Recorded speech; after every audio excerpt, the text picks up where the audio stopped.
And we've got Congressman Carlos Giménez from House Homeland Security. Congressman, it's good to see you. It's good to have you on that. Okay, so we've got the far left attacking U.S. oil and gas, but we want your reaction to this.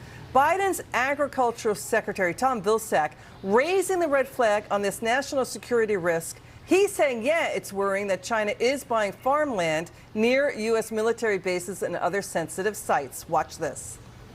Has the Department of Agriculture seen anything in the purchase of farmland by Chinese corporations or Chinese nationals that would suggest a threat to national security or food security? Well, I think there's concern, as there was in the North Dakota circumstance, where the Chinese interest was purchasing land near a military installation. I think there's legitimate concerns in that space. And on any given day, somebody may walk into that recorder's office and file a deed, and there's no way of knowing precisely whether or not that is a Chinese purchaser. So we would, we need to work on how we might be able to collect the information. Congressman, we appreciate his honesty.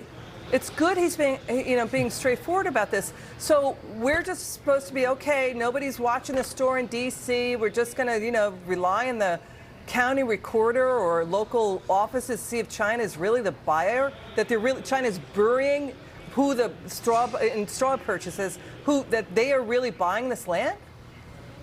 Well, look, we've been sounding the alarm bells here for quite some time in Congress about what's going on, especially those purchases in the Dakotas. The Chinese are 30% food dependent, so they're getting a double whammy here. They're buying farmland to help with their food insecurity, and at the same time, they're spying on sensitive military bases. And I know that there is legislation in the Senate by 2 senators that looks to curb this. Not only will they fine and possibly imprison people that shouldn't be buying U.S. farmland, but also the people that are selling it. So, I'm going to keep an eye on that legislation and see how far it goes, and hopefully we can get it passed, and then hopefully this president will pass it or sign it.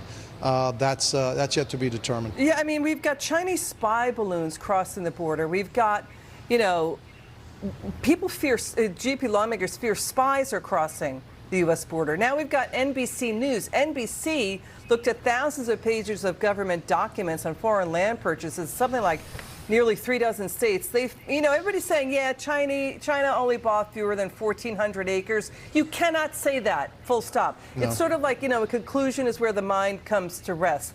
NBC found a very weak government oversight system. Nobody's watching who's buying the land. Nobody's watching the straw buyers, the straw purchases. They're talking about, foreign buyers buying this land and not reporting to the government for years. Nobody's reporting. There's no enforcement of it. They don't have to report because there's lax enforcement. For years, they're not saying, oh yeah, we bought the land.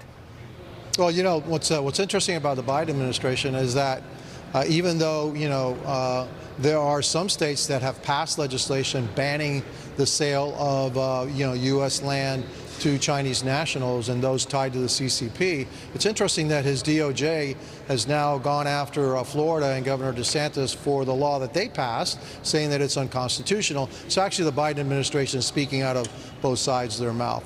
We need to get serious about this issue.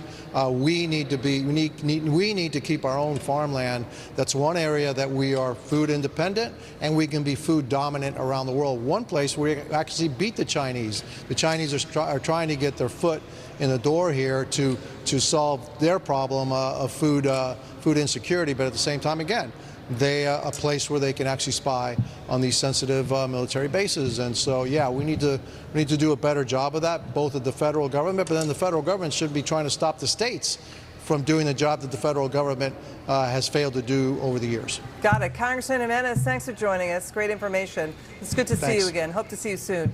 Okay.